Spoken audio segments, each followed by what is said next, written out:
Hello and welcome to your first remote Wednesday session for English Literature. My name's Emma and I'm a teacher in the English Literature team at Exeter College. What you're going to be doing today to support your in-class sessions is a lesson looking at poetic form.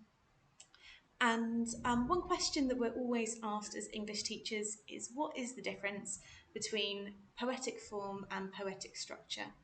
So ultimately, poetic form is the formulaic aspects of a poem. So this could be the line length, it could be the stanza size and length, it can be the layout on the page, it could be the way that the patterns of rhyme are arranged. Whereas structure is the structure of ideas through a piece. So perhaps you might have a poem that has 3 stanzas, and in each of the stanzas there is a different argument being made, or a different perspective being given for each of the for the content of each of the stanzas towards a particular subject of the poem. Or you might have a poem that, such as a sonnet, where the first part of a sonnet contains the kind of idea or exploration, and then particularly in a Petrarchan sonnet you'll have a kind of complication and resolve that is reached by the end of the poem. So form, think formula, formulaic.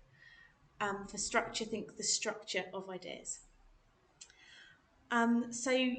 Today you're going to be looking in your final task at 15 different types of poetic form. You don't need to know all of these off by heart. There's some that are just kind of interesting that I'd like you and we'd like you to explore. Ultimately, the things that you will need to talk about in the exam when it comes to poetic form is you will need to be talking about things like line length, you will need to be talking about how many stanzas there are, you will need to be talking about if there's any kind of regular or irregular rhyme scheme through a poem. And that's going to be pretty essential when you're writing your poetry essay in the exam.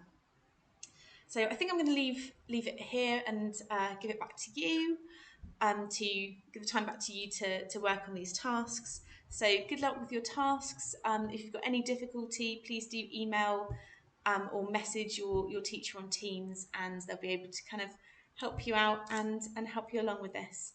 Okay, thanks very much. Bye.